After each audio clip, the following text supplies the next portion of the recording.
বার্ষিক মাতাল সম্মেলন। শ্রদ্ধেয় মাতাল বন্ধুগণ, প্রথমে গ্রহণ করুন মাতাল সংগঠনের পক্ষ থেকে আন্তরিক প্রীতি ও ভালোবাসা। আজ কালী পূজা।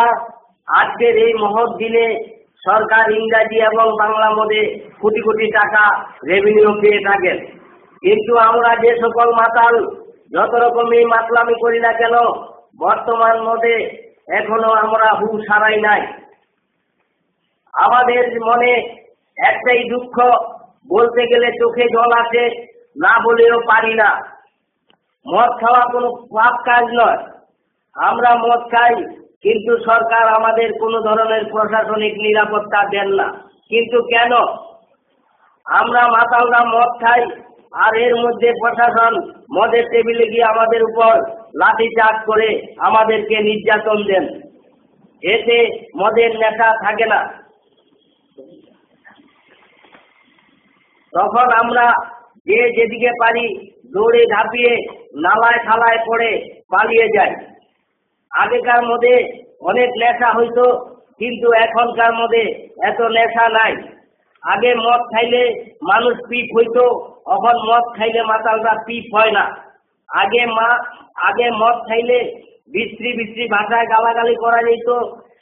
কারণটা কি? এখনকার মধ্যে অনেক ভেজাল।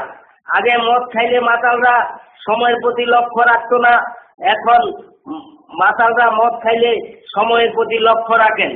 এর কারণ মদে অনেক ভেজাল। কিন্তু সরকারের উচিত মদ যাতে ভেজাল না হয় তার প্রতি সরকারি পদক্ষেপ নেওয়া।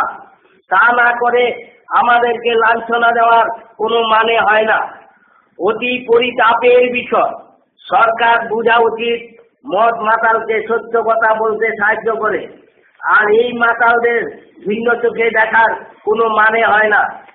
তাই আমরা মাতালরা এখন থেকে সজাগ হতে হবে। এই বিষয়টা সংসদে উত্থাপন করতে হবে। প্রয়োজন হলে আমরা মাতাল মিনিস্টার বতলরামের বাড়ির সামনে গিয়ে ধর্ণা দেব। আগামী কালী পূজার আগে আমরা মাতালরা বিভিন্ন দাবি দাওয়া নিয়ে দিল্লিতে যাব। আমাদের এই দাবিগুলির মধ্যে আছে, 1 নম্বর, কালী পূজাকে বার্ষিক মাতাল দিবস হিসাবে পালন করতে হবে। 2 নম্বর, বেকার যুবকদেরকে মাতাল ভাতা দিতে হবে। 3 নম্বর, দেশি এবং বিদেশি মদকে আরো উন্নত মানের করতে হবে। 4 নম্বর, মদের চ্যাংটা গন্ধকে অত্যাধুনিক পদ্ধতিতে ফুলের গন্ধে পরিণত করতে হবে। মাতালরা মদ খেয়ে স্ত্রীর উপর অত্যাচার করলে স্বামীর বিরুদ্ধে স্ত্রীর দেওয়া কেস থানায় যেন গ্রাহ্য করা না হয়। 7 নম্বর, মাতালরা অতিরিক্ত মদ পান করলে তাকে রিক্সা অথবা অটোতে করে বাড়িতে পৌঁছে দিতে হবে। 8 নম্বর, অবিলম্বে মদের দাম কমাতে হবে। 9 নম্বর, মদের নেশার দায়িত্ব আরো বাড়াতে হবে।